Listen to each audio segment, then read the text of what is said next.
This is episode 33 in the series that we've been cobbling together over these past months called Spiritual Lessons from Black and White America. In this series, we're covering a zone of an American history from 1914 to 1974.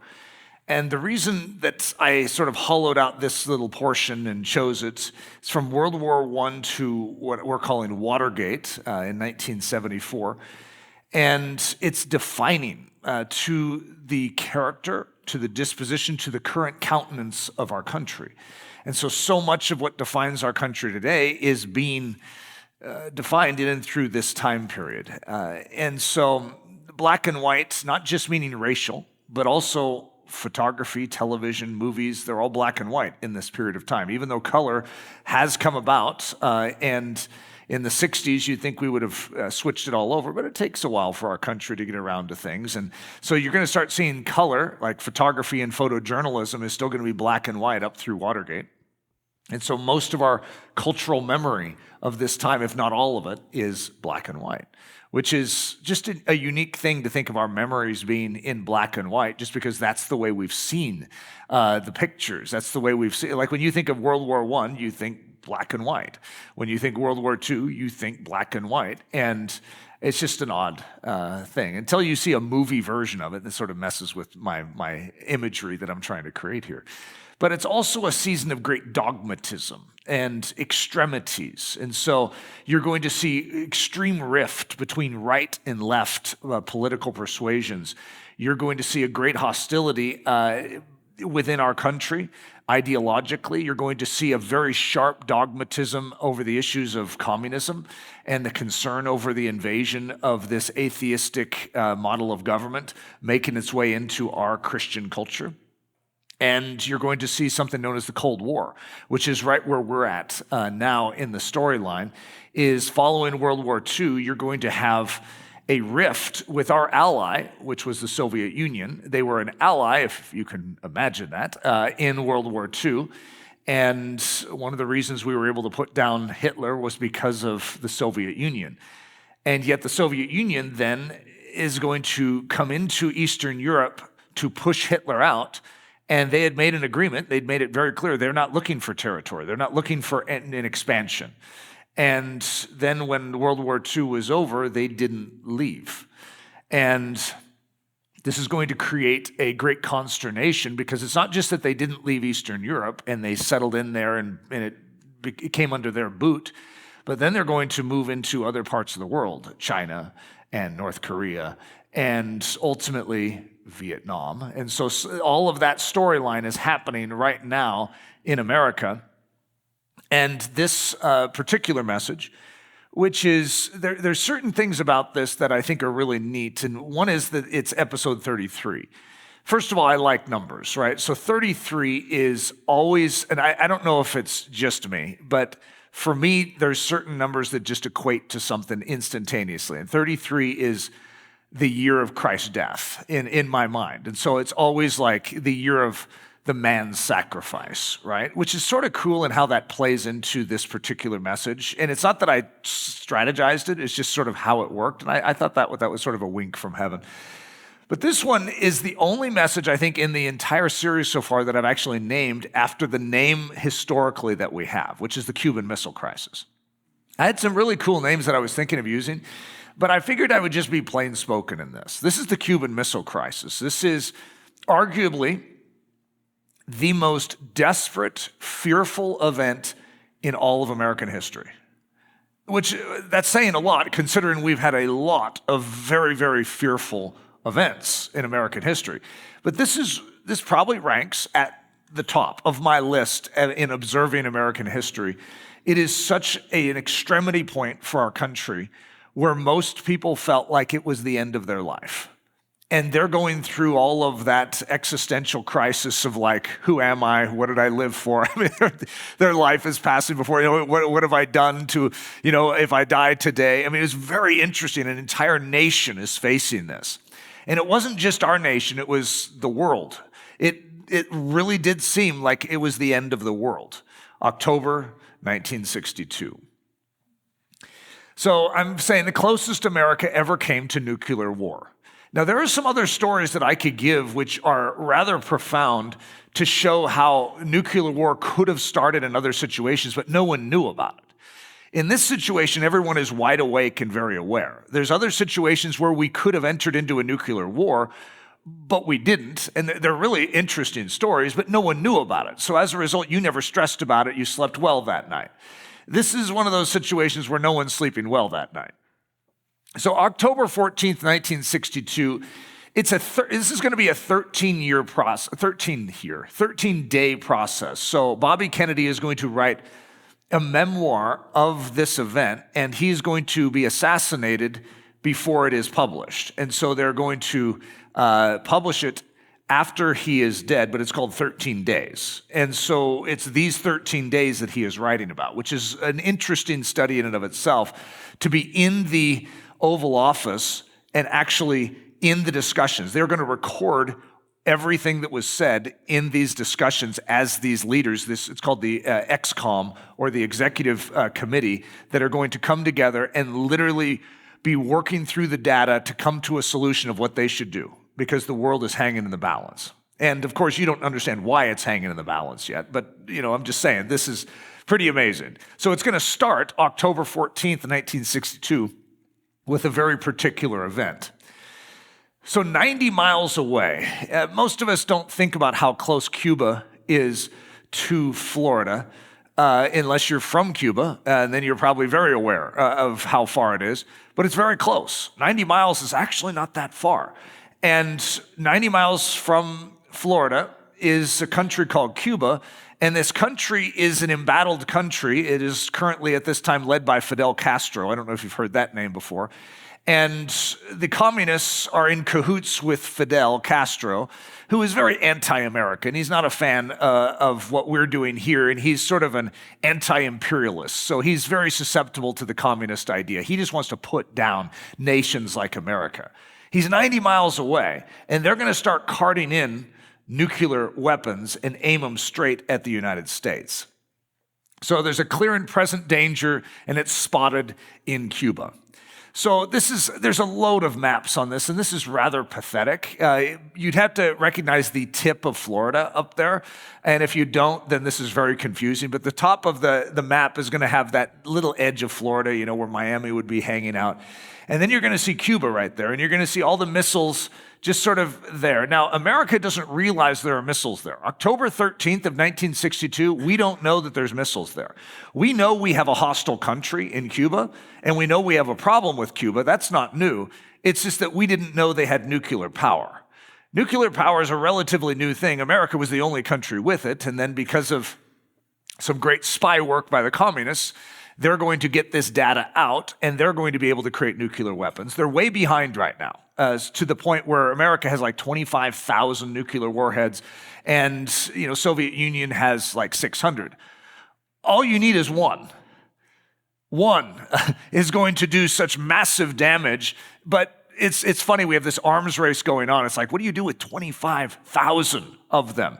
And so we're ahead, yes, but now we have some that are literally right by our country, and they're building up. They have smaller ones that can reach most of the country. Like they could blow up at this exact juncture on October 14th when they recognize it, that could take out Washington, D.C., that could take out Mexico City. They're already reaching about that far, but they have mid-range that are being set up that are near operational status that could destroy anything in the Western Hemisphere.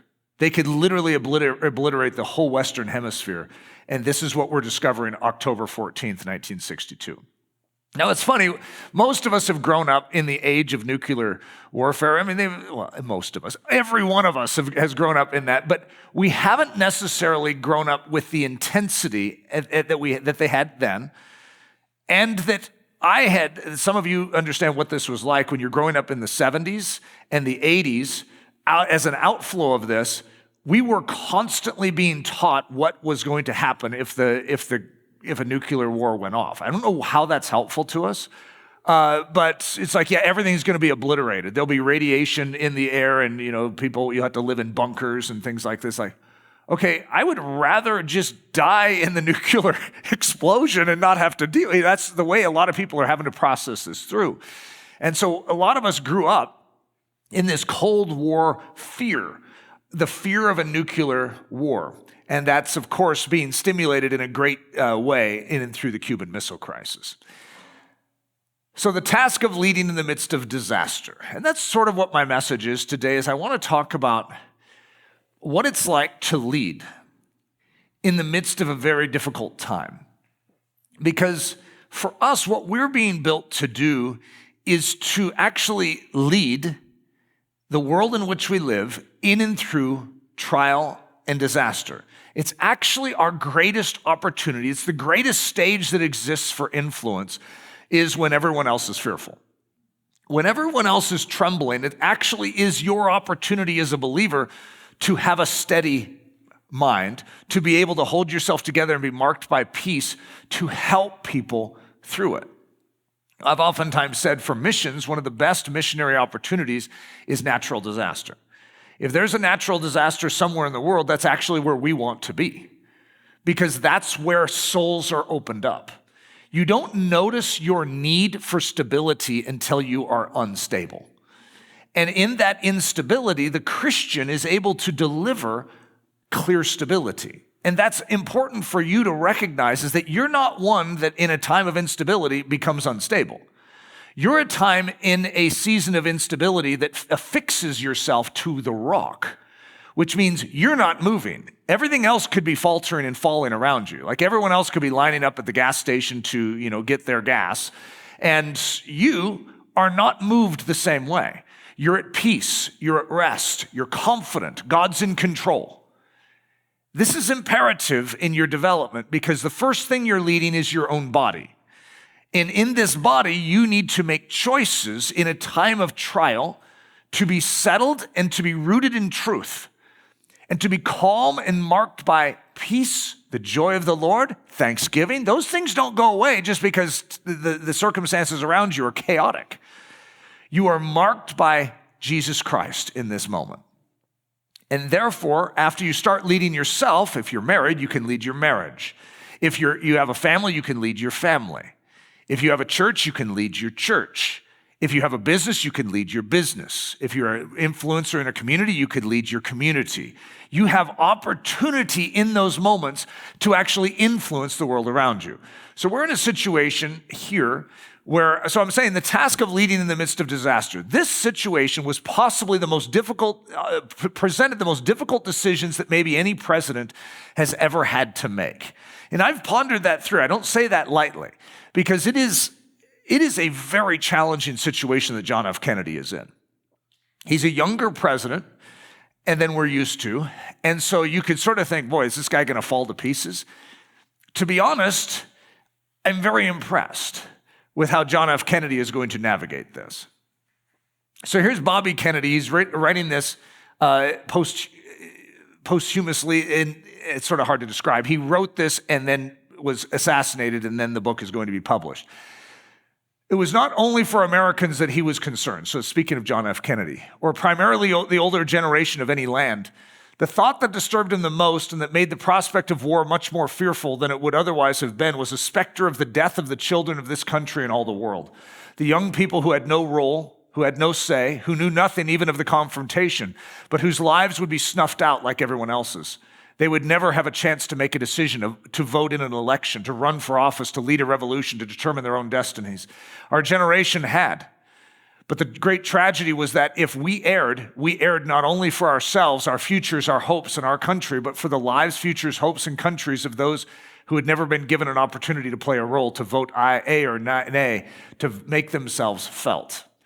It's just an interesting human perspective that he's articulating there, that John F. Kennedy is recognizing the weight of what he has to carry. Now, the reason we can't hear from John F. Kennedy on this, it's interesting because here's Bobby Kennedy who's going to be assassinated. Well, John F. Kennedy was assassinated not much long after this either. And so both of these key leaders in this situation are both going to be snuffed out. And so to have these unique little things of all the discussions being recorded, having the memoirs written down is very interesting to be able to capture this in a bottle. A portrait of gravitas, John F. Kennedy. I don't know about you guys. I've already told you guys that I really like words, but gravitas, That is one of the coolest words I have ever heard. And I don't know why, it just strikes me just right. It just hits that center line. It's like, now that's a great word. So listen to John Lewis Gaddis, who's a historian. He's referencing John F. Kennedy. Recent scholarship confirms the portrait of John F. Kennedy sketched by his brother in 13 Days. A remarkably cool, thoughtful, non-hysterical, self-possessed leader aware of the weight of decision, incisive in his questions, firm in his judgment, always in charge, steering his advisors perseveringly in the direction he wanted to go. And it's a very rare scene to be able to see a leader in a time of such great weight, such great disaster, such great trauma, to be able to navigate through with calm, as John F. Kennedy is going to do in this situation.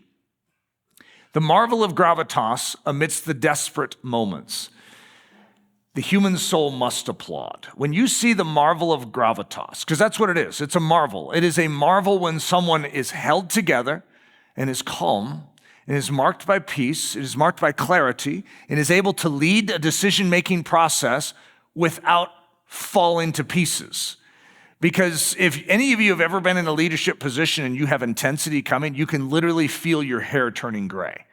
It is a strain upon the physical body unlike anything else, because you feel the weight of your decisions and you feel like if you make them wrong, it's going to affect so many. And there is a real crushing weight. And of course, I am setting you guys up to see the cross. I'm setting you up to see the gravitas of a capital G version. And it isn't John F. Kennedy, by the way. However, John F. Kennedy is going to show something in a human sense, which is rather profound. Because, and I don't have another word for it, other than the human soul must applaud. It's that impressive. It's just like, well done. Whatever that was, that's amazing. Because when we see someone rise up in the midst of that sort of weight, it really does impress us as humans, because we know how hard that is. So I'm going to do a unique definition of gravitas. Gravitas, I don't actually like any definition that I get. And that's funny because it's like, who are you, Eric, to say that you don't like a definition? It's just like, I don't know how to describe it, but this is a word that typically translates as seriousness. I'm like, no. That doesn't say it, because it is a description of great leadership in a time of trial. And it's sort of like, I think what seriousness is supposed to dictate is, okay, they don't look at it with a fool's mentality. They look at it with a certain wise circumspection. Okay, great. However, that doesn't quite say it. So here's my way of saying it. When you have gravitas, you're bigger than the trial. You're grander than the difficulty. You're taller than the task. You grow like 10 feet. And if you've ever seen great leaders, like in war, you could have someone who knows a lot about war, but then they get into war and they shrink 10 feet. And because they're really good as professors of war does not make them great in the implementation of war when bullets start flying. And there's other people that are not that big when it comes to their intellect. They don't seem that smart, but when bullets start flying, they grow 10 feet taller and they take the command. They're like ready to spend their life. They're ready to lead people into battle. Bullets are whizzing and they don't care. And you say, what is that? And we'd say, that's gravitas right there. It's steadiness, calmness of mind. It's the character swelling up within someone in the moment it's most needed, right? It's like you're built for this moment, gravitas. So another way of saying that I've used as a term throughout Ellerslie history is being presidential. And being presidential, I'll describe it in just a second, but it's rising up to take the onus of responsibility. Because technically, as a leader, you know you have responsibility, but when it really gets difficult and the one that has to carry that responsibility, like imagine some gunman comes into this room and says, who's in charge here? Well, and the guy has his gun, he shoots it up into the ceiling, and we have some drywall coming down from the ceiling. Well, the leader really doesn't want to have to raise his hand and say, I am, because you get the idea that bullet is next coming into you, right? And so gravitas, or being presidential, is I am. It's bold. It moves forward and says, I'll take my position even though I know what comes with it. And it's hard being the leader in those situations. I've oftentimes said, when men talk about being the head of the home, And they quote scriptures to their wives about the fact that, you need to submit to me, I'm the head. Said, well, you do need to realize that the head is now responsible to be the head, which means it takes the responsibility in every situation. It is responsible for everything that is going on. So if something needs to be blamed, it's going to be the head. The head is responsible for that. Hey, why did this go wrong? No, the head, we look to the head. The head has to raise his hand and go, yep, that's on me. So if something needs to be corrected, it starts with the head. And so you really want to say you're the head? Then behave as the head. So don't just start using your terminology of, hey, I'm head of the home, just so you can get your wife to do what you want. You actually need to take responsibility and the onus to say, okay, if I'm the head, that means this is on me. That means I need to get dirt underneath my fingernails. I need to take responsibility. If something goes wrong, it's my fault. I own that. And that's a whole different way of looking at it. And that's the concept of being presidential. I still remember being in Orlando, Florida, and my moment of being presidential with this ministry. And we hadn't had our first semester yet, but we had a crisis in our midst. And it was a very, very challenging situation. And I was sort of looking around, figuring out who else could do this for me. It's like, is there someone else that could do this? Someone really strong. Someone that, has this sort of courage and boldness that would match the situation. And I realized that there is me. I'm the one that's supposed to do the hard thing in this situation. It's actually my responsibility. Am I the leader of this or not? Yeah, well, I am, but I don't know that I really want to be right now. Usually the leader doesn't want to be the leader when it really is crushing. But the leader is the leader in that moment, and they can't forsake their job at the moment it is most required.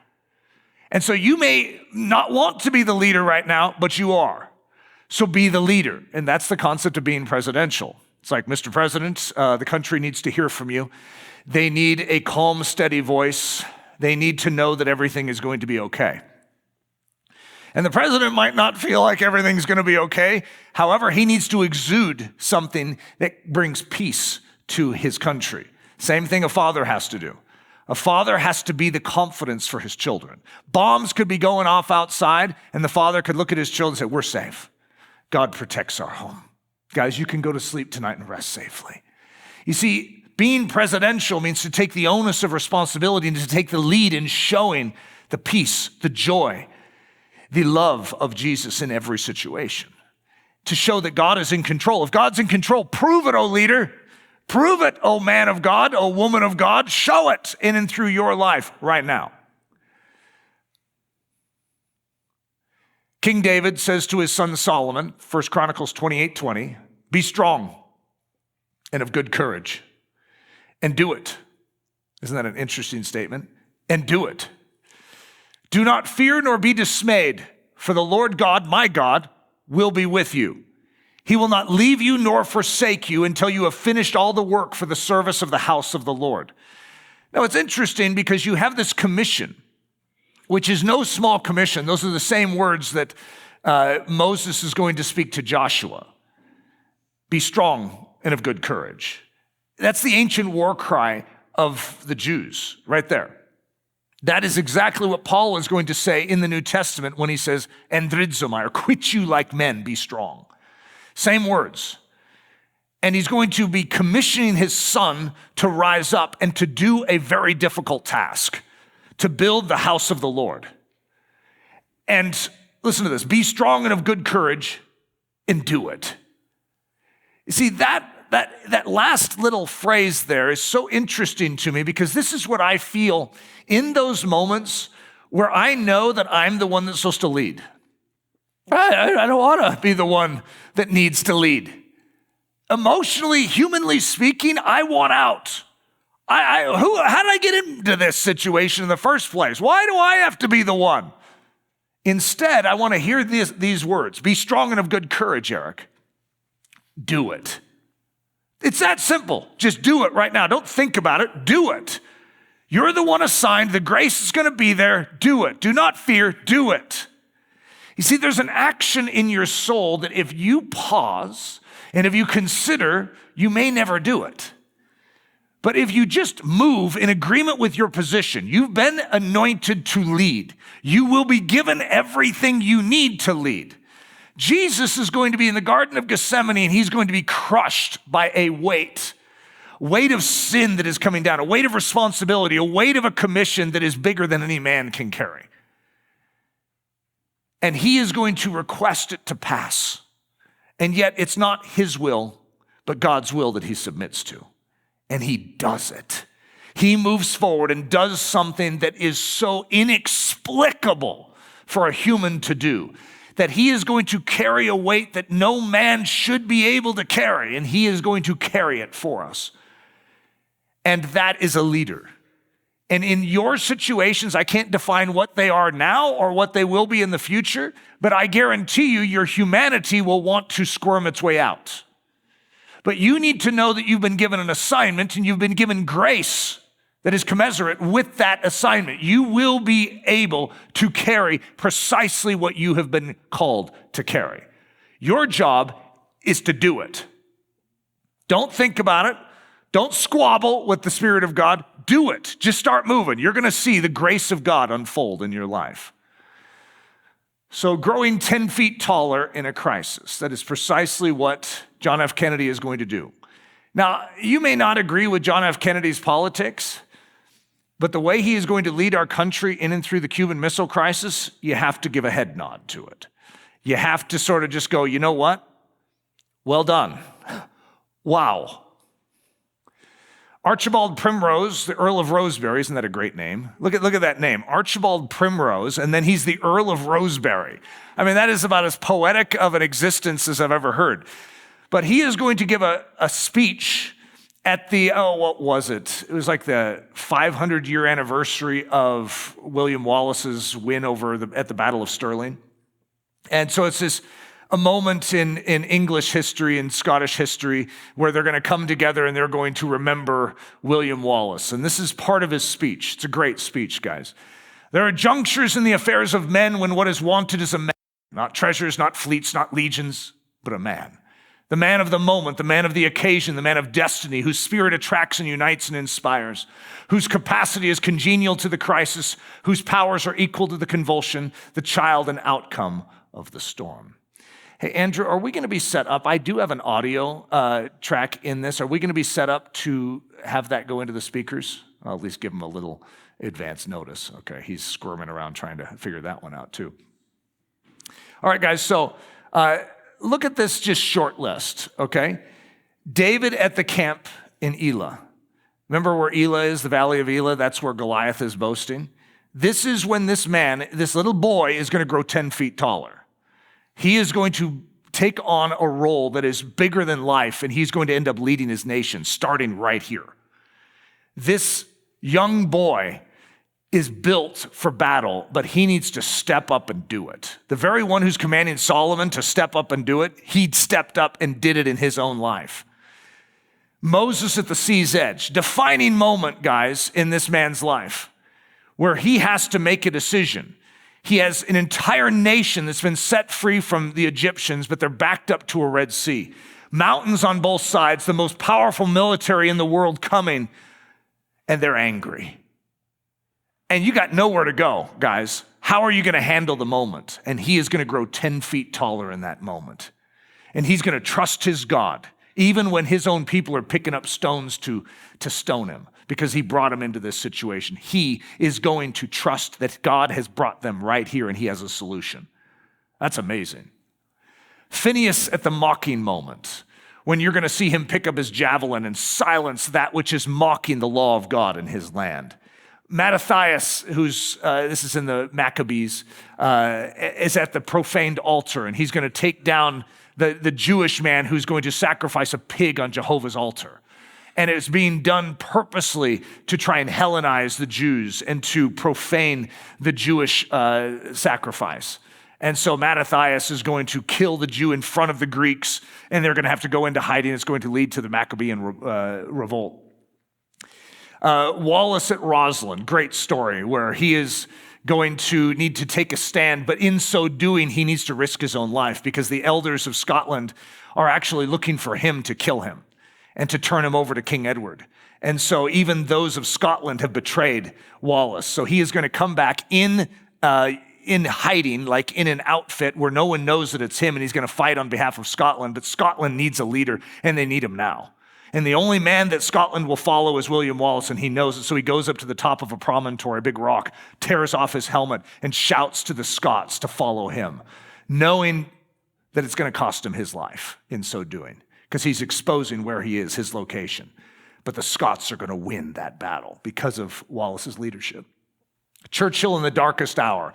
He's going to be given the assignment to be Prime Minister of England in the worst possible moment in history. And that's arguable. May 13th of 1940 is literally that one time in history you would never want to be able to take the lead of a nation, especially England, because it's their darkest hour. Their military is stuck over in France, surrounded in a town called Dunkirk, and they can't get them out. 70% of their military strength's in one town. All of their military strength, all of their military armaments are over there.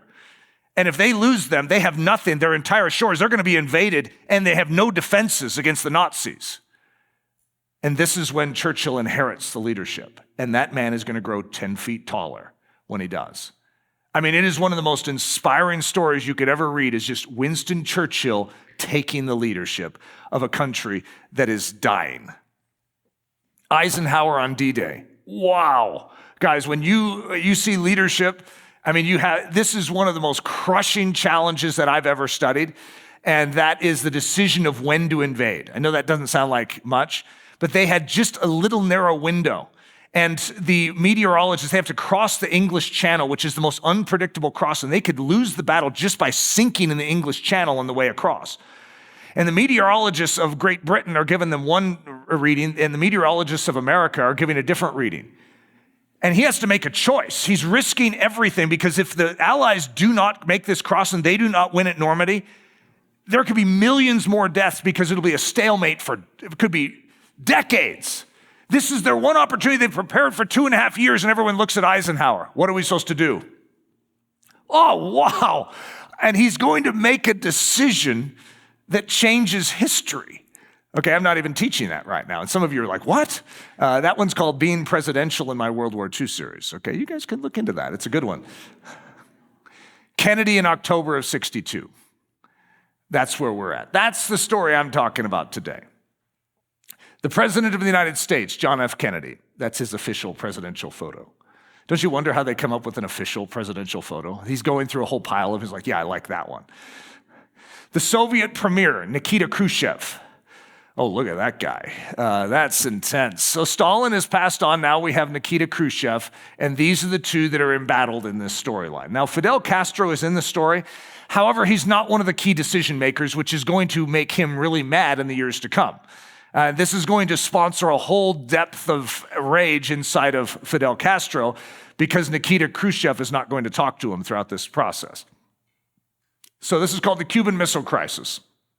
October 14th, 1962, something specific is going to happen. Major Richard Heiser is in a U-2 spy plane, and he's going to fly over Cuba. And so they're taking pictures.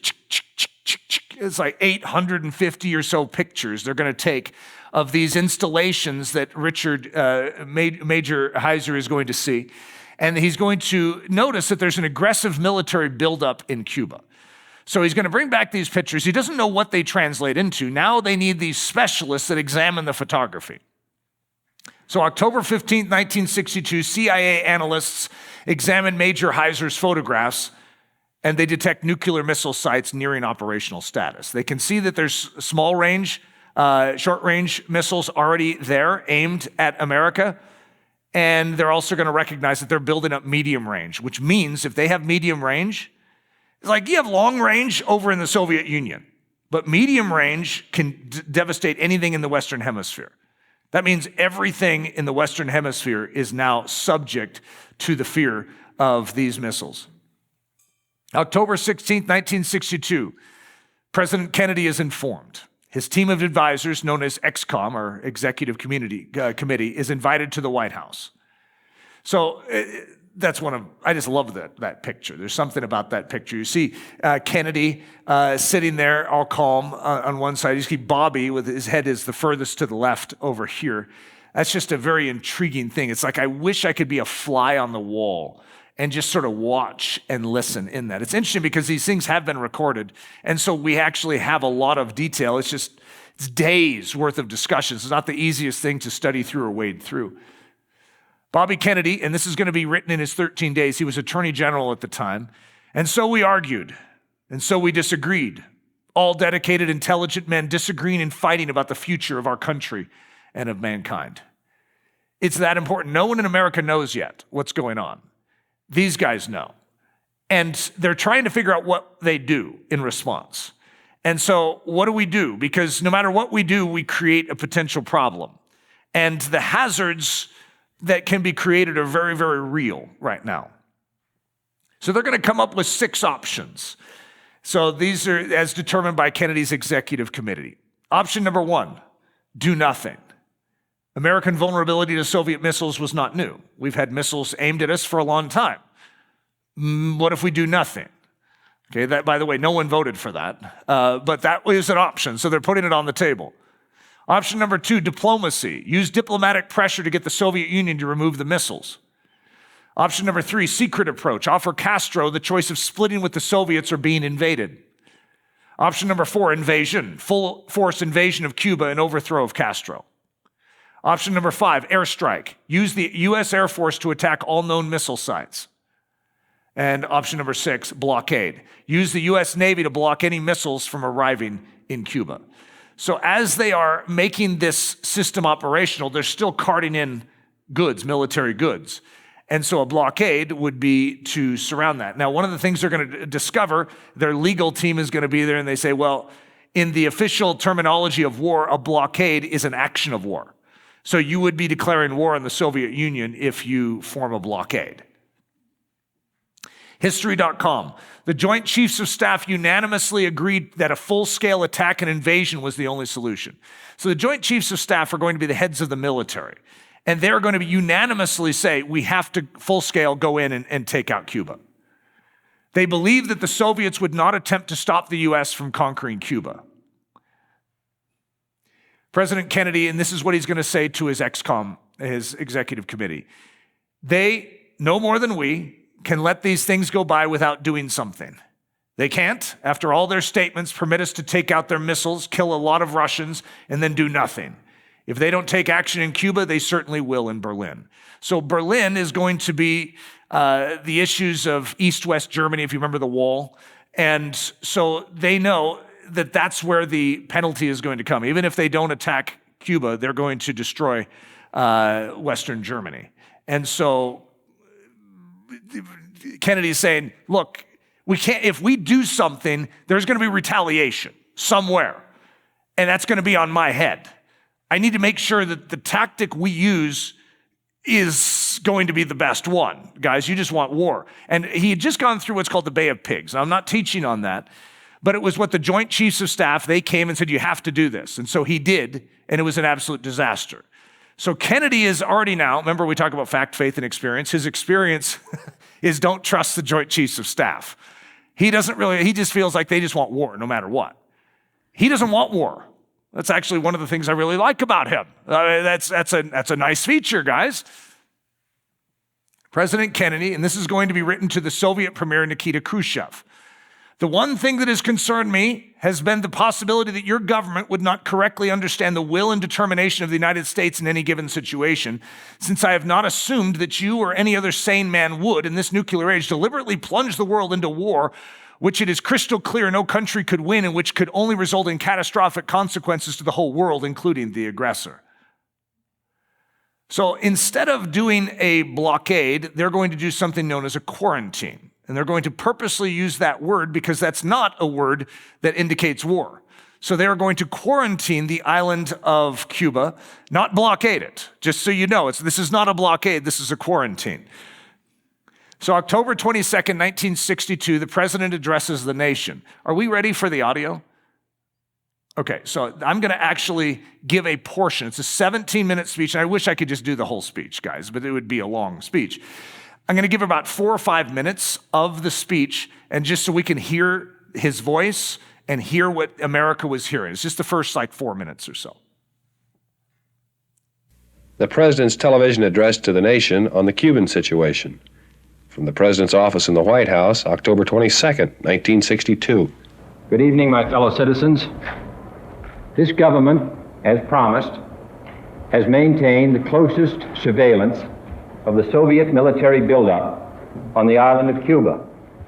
Within the past week, unmistakable evidence has established the fact that a series of offensive missile sites is now in preparation on that imprisoned island.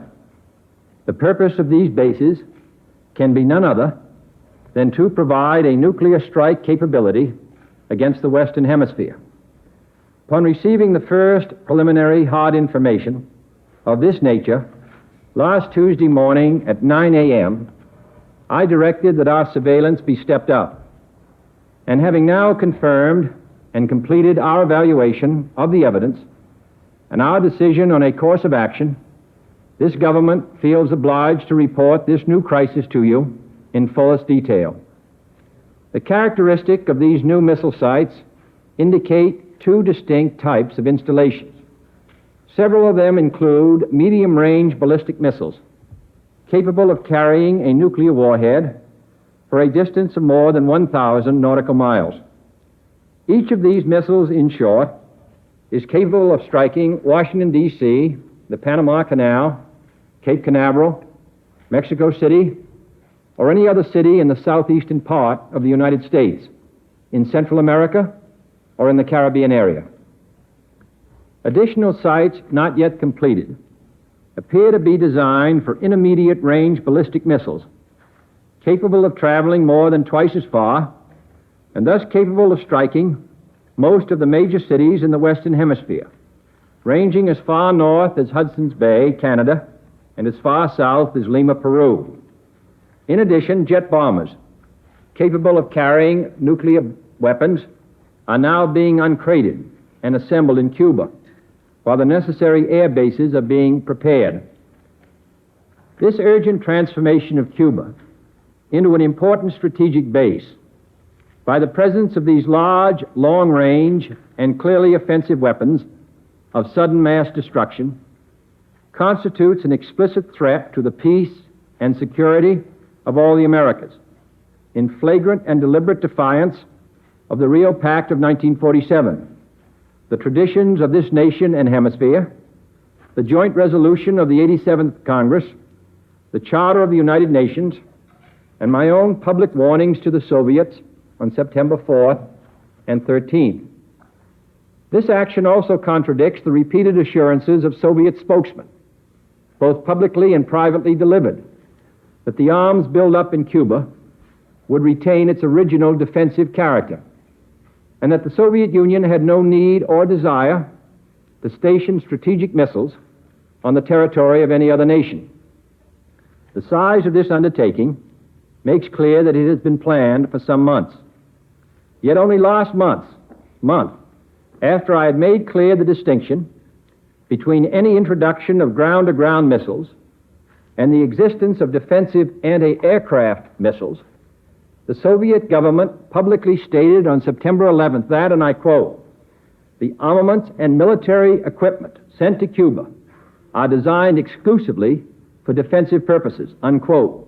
That there is, and I quote the Soviet government, "there is no need for the Soviet government to shift its weapons for a retaliatory blow to any other country, for instance, Cuba," unquote. And that, and I quote the government, "the Soviet Union has so powerful rockets to carry these nuclear warheads that there is no need to search for sites for them beyond the boundaries of the Soviet Union," unquote. That statement was false. Only last Thursday, as evidence of this rapid offensive buildup was already in my hand, Soviet Foreign Minister Gromyko told me in my office that he was instructed to make it clear once again, as he said his government had already done, that Soviet assistance to Cuba, and I quote, "pursued solely the purpose of contributing to the defense capabilities of Cuba," unquote. So what you see, and I wish I could play the whole thing. Technically, it gets better. It's just, I don't know what portion I'm supposed to give you. The entire nation is glued to this. Everyone is listening. And everyone is getting this revelation that Cuba is armed or close to operational to actually destroy America. And if we have a misstep in this, in the relations with the Soviet Union, then we will have to either send off our nuclear warheads to silence them, or they'll send them our way to silence us. It was a very, very delicate tightrope walk. October 23rd, 1962, so this is the day after his speech, the president and the Soviet premier are going to exchange unpleasantries. That's an understatement for what it was like. Here's Nikita Khrushchev to JFK.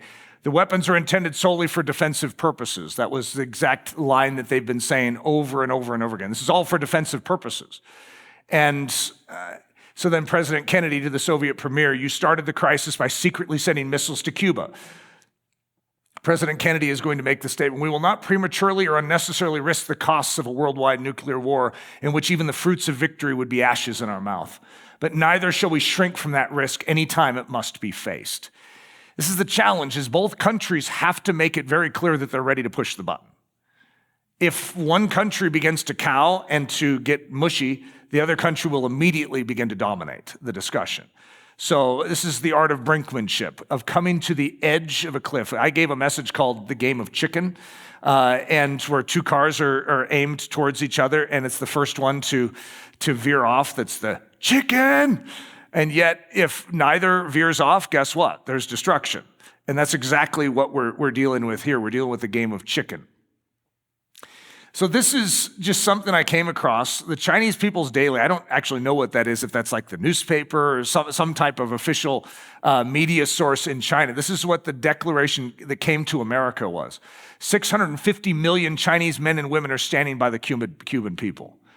It's like, you better watch your step because China has Cuba's back as well. And by the way, we have 650 million of us. It's like, oh, that's encouraging. October 27th, 1962. So we've had, 5 days of jawing back and forth. Everyone in America is just walking down the street feeling like this is their last day. They could just feel it. There was a heaviness in the air. Major Rudy Anderson is going to be shot down while flying his U-2 spy plane over Cuba, inspecting the operational status of the missile sites. So we're going to send a U-2 spy plane up again, and you could say, well, that doesn't sound very smart. We're trying to survey what is going on. We need to have clear information. They're obviously not giving it to us. So Major Anderson is going to be like, I want to go. He's risking his life to do it. He's the one that's willing to do it.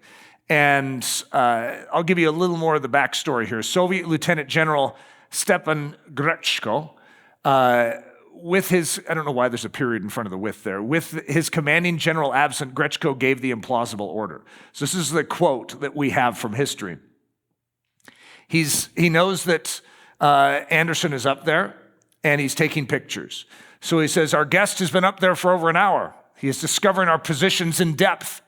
Then he's going to give what I'm calling the implausible order, because his commanding officer didn't give him permission to do it, but his commanding officer isn't present.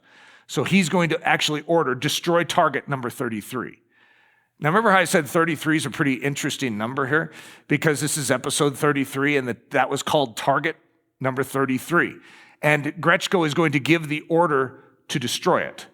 Now, the challenge is, this could very easily be declared an act of war. In the circumstances we're dealing with, we have an action to destroy an American plane. And of course, the Soviets could say, what was he doing flying above our territory?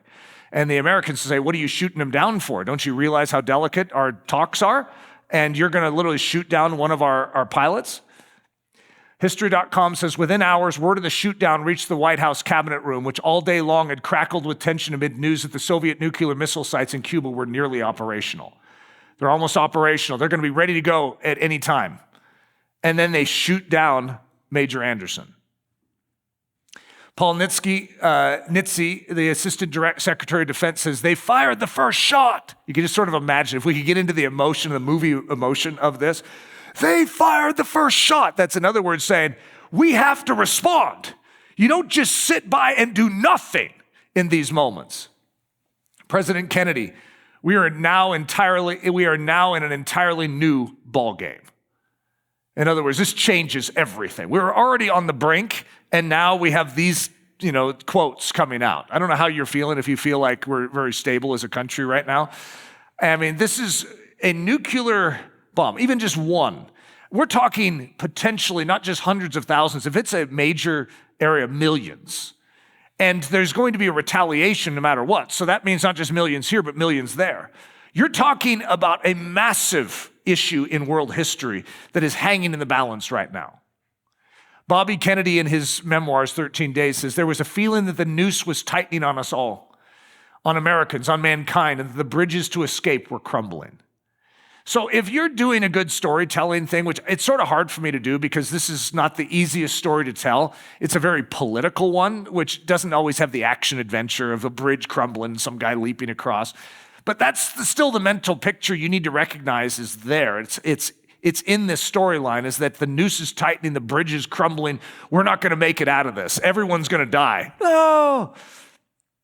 History.com. Military leaders overwhelmingly urged Kennedy to launch airstrikes against Cuba's air defenses the following morning. Remember the Joint Chiefs of Staff? Remember Kennedy's love for their wisdom? Again, they want to attack. And Kennedy's in a very difficult situation here because if you do nothing, that actually removes your credibility as well because that means they can do more to harm us. It's like, oh, they're just joking. They don't really want to push the button. You see, you have to prove that you're ready to respond. In this tension here is so high that you have to be able to act. But Kennedy, at this exact juncture, when all the weight is on him, this is one of my favorite moments in the story, because this is going to steer history right here. The Joint Chiefs, this is every military leader is like, we have to attack, sir. We have to attack. We are prepared to do so. Here's our plan. And Kennedy has a hunch. He believes that shooting down of that plane was not something Khrushchev would have ordered, that Khrushchev wouldn't have wanted that to happen. Now, he doesn't have any proof of that, but he's thinking it's too dumb of a move for Khrushchev, who's a very smart man. Khrushchev, if he's going to do something, would not do that. And everyone's like, you have to attack, sir. We have to answer this. And Kennedy says, we will not. You've got to be kidding. Kennedy, what are you thinking right now? He says, I believe that Khrushchev did not order that, and he is reprimanding that man severely right now. And that he is concerned about the effects of it just as I am. So he's going to come to the conclusion this wasn't authorized by Khrushchev. History.com says, for Kennedy and Khrushchev, Anderson's death crystallized their realization that the crisis was rapidly spiraling out of their control. We have a quote from Nikolai Khrushchev's son. Listen to this. Sergei Khrushchev, son of the Soviet premier, is going to say, it was at that very moment when Anderson is going to be shot down, not before or after, that father felt the situation was slipping out of his control. President Kennedy, to his advisors on October 27, 1962, it isn't the first step that concerns me, but both sides escalating to the fourth or fifth step. And we don't go to the sixth because there is no one around to do so. Can't you? Oh, wow, this is intense, guys. And Kennedy's hunch is actually correct. Khrushchev didn't want that. He didn't order that. And so Kennedy's pause is actually going to change the course of history as well. Nikita Khrushchev, the Soviet premier, said, you are disturbed over Cuba. This is what he's going to write to Kennedy. You say that this disturbs you because it is 99 miles by sea from the coast of the United States of America. It's actually 90. But you have placed destructive missile weapons, which you call offensive, in Italy and Turkey, literally next to us. I therefore make this proposal. We are willing to remove from Cuba the means which you regard as offensive. Your representatives will make a declaration to the effect that the United States will remove its analogous means from Turkey. And after that, persons entrusted by the United Nations Security Council could inspect on the spot the fulfillment of the pledges made. Khrushchev breaks. Kennedy's hunch is correct. Khrushchev is actually going to make the first appeal. We'll remove the missiles from Cuba if you remove them from Turkey. It's like we have ourselves a potential here. The night of the 27th, Kennedy and Khrushchev reached an agreement. What happened on the 27th? Major Anderson was shot down. And the military leaders wanted an immediate attack on Cuba. Kennedy halts, pauses, says, I don't believe that's what Khrushchev wants. And Khrushchev issues an offer. I mean, literally, we can't in our skin in 2023 understand the significance of those movements. But that is remarkable. Courtney Tollison, the historian, says, Major Rudy Anderson's death escalated the crisis significantly. It could have provoked a cascading series of events that, if you follow them to their logical conclusions, lead to a nuclear World War III. Instead, his death was a jolt to Kennedy and Khrushchev and pushed the crisis to a point where they had to take one of two paths, both of which had clear consequences. Destroyed target number 33. Listen to this statement that I'm going to make, guys. The event that saved the world, the death of one man so that hundreds of millions might be spared. Isn't that an amazing statement? This one man's death is actually going to save hundreds of millions. And he's called Target 33. So, I mean, I just can't miss it. It's staring me in the face. And then this episode is even called episode 33. And so I'm just freshly blessed by the providence of how God can speak to a Judeo-Christian culture to recognize his faithfulness, even in odd ways like that. History.com. Rudy Anderson posthumously became the first ever recipient of the Air Force Cross. So here's his funeral and a significant life. I mean, who would have ever guessed that one man and his willingness to go, it's like, send me, I want to go. He was actually supposed to be off that day. He had 2 young children, a wife, and he is going to say, I must go. Let me go and do this job. And he is going to, in a sense, lay down his life so that Khrushchev and Kennedy could awaken and the rest of the world be saved. Robert McNamara, I'm just going to give sort of see if I can at least get us into the skin of what it was like to live in those days. I don't know if this is even going to come close to it. Robert McNamara, who was the U.S. Secretary of Defense, says, I thought it was the last Saturday I would ever see. I mean, that's the Secretary of Defense. He had a sort of an up-close and personal view of what was going on. Joseph Rotblat, who was a physicist, the most terrifying moment of my life was October 1962 during the Cuban Missile Crisis. I did not know all the facts. We have learned only recently how close we were to war, but I knew enough to make me tremble. Maria Darby, who was 7 years old at the time, I remember that it felt like everything had gone crazy, just like that. Like, what is happening? The world is ending. Pamela Bruce said, I was in 2nd grade. The kids could feel the tension pouring off adults. In school, we saw films of what to do should the air raid alarms go off. We ridiculously did drills where we hid under our desks as if that was an effective countermeasure.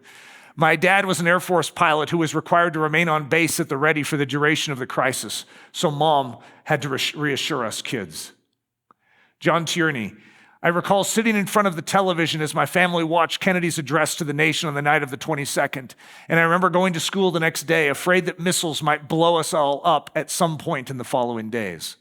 I mean, it'd be hard being an adult with this, but being a kid without a lot of perspective of what's going on, without even any details, all you know is that these crazy politicians want to blow up the world. And it's like, what are they thinking?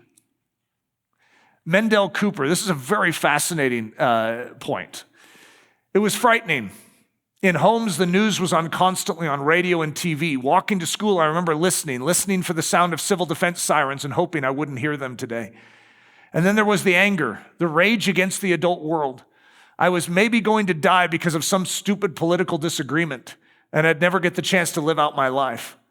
I can't help thinking, listen to this. This is a very fascinating observation. I can't help thinking in retrospect that this event helped fuel the rage of my generation against the adults and the ensuing student protests and the hippie and anti-war movements just a few years later. And I would say, bingo, right there. That is exactly what you're going to see. Is you're going to see a shift in our country in and through this event, this extremity that our nation is going to come to with the Soviet Union And then you're going to see, multiple assassinations that are going to take place. I mean, 3 major assassinations in the upcoming years in America. President Kennedy being one of them. You're going to see a backlash that is going to take place. And the younger generation is going to reject the old moorings of our country. They're going to become anti-establishment. Whatever was our system, they're rejecting it. They don't want it anymore. And that, of course, is the hippie movement. And the anti-war movements for Vietnam are going to be so extreme. And so this is going to create the tenor of the rest of the 60s. All right, guys, as we're going through this, let's talk about leadership, the difficulty in saying no. You see, it is really hard when the Joint Chiefs of Staff say you need to, and Kennedy's going to say no. Why? Especially when saying no impacts so much. The weight of decision in war, most cannot bear it. You as a believer have been given grace to actually have a steady mind, a sound mind in the midst of a raging circumstance. The storms that test our leadership are the same storms that strengthen us for victory. The difficulty in saying yes. How about when you actually say, yes, we need to do something? You know how hard that is, especially when saying yes impacts so much? You see, the leader is entrusted with the yeses and the nos. In your own soul, you have yeses and nos. And as you give those, it impacts your life. And it's all the more weighty when you recognize that other people are going to be impacted by that. Don't shrink back. How do you know that you weren't placed in this role for such a time as this? Boy, if I had to have that thought go through my head, because it's hard. It's hard to lead when there is a crushing weight upon you and you want out. As Christians, we don't shrink back. As Christians, we recognize that God has placed us where we're at for such a time as this. That right now He is going to give us grace. He is going to give us what we need to actually make a decision that pleases Him. And if we are eager to know what that decision is that would please Him, we will know it. And we will be able to lead in such a way that shapes this world for Jesus. Gravitas. Bigger than the trial, grander than the difficulty, taller than the task. You are called to have this. But it's not just that you need to whip it up. You need to get it from the true source. You see, there's a human version of this, but there's also a divine one. Remember this list by John Lewis Gaddis? He said, recent scholarship confirms the portrait of John F. Kennedy sketched by his brother in 13 days. A remarkably cool, thoughtful, non-hysterical, self-possessed leader, aware of the weight of decision, incisive in his questions, firm in his judgment, always in charge, steering his advisors perseveringly in the direction he wanted to go. A portrait of capital G, gravitas. Jesus Christ, King of Kings and Lord of Lords. Look at this list, guys. Remarkably cool. Most of us have never thought of using that John Lewis Gaddis description of Jesus, but just follow me on this. Remarkably cool, which is a funny way of describing Christ, right? Thoughtful, non-hysterical. Instead of self-possessed, I said spirit-possessed leader. Aware of the weight of decision, incisive in his questions, firm in his judgment, always in charge. Even when he's on the cross, can you argue? He's always in charge. Steering his advisors perseveringly in the direction he wanted to go. Listen to this. I'm just going to amp it all up. This is greater than any moment of leadership in the history of the world, because he is going to do all that, all the while being mocked and ridiculed, all the while being tortured and brutally murdered, all the while bearing the weight of the world's sin. And he's going to be remarkably cool. That he is going to keep a sound mind, and he is going to maintain who he is in his commission without erring, without compromise the whole way through. Whatever that is, guys, circle it and say, Lord, I know that I receive everything that is good from you. I would really like that. Whatever that is, I need a little dose of that, maybe a bigger dose of that. We have been commissioned to impact this world for Jesus Christ. We have one shot at this thing called life, and we have everything we need for life and godliness. Let's go after it. 1 Chronicles 28:20. Be strong and of good courage, and do it. Do not fear nor be dismayed, for the Lord God, my God, will be with you. He will not leave you nor forsake you until you have finished all the work for the service of the house of the Lord. Father, We recognize that apart from you, we can do nothing. We recognize that apart from you, we are cowardly, we are weak, we are lean. But Lord, you are what we need. You are our solution. You are the capital G for the gravitas in us. Lord, you are everything we need to be able to stand firm in the midst of the trials we face. And I pray, Lord, that we would dig down deep into the well of your treasury and that we would reach out and grab all that you have supplied for us by faith. Lord, you will give us what we need. We just need to do it. It's in the precious name of Jesus that we pray this. Amen.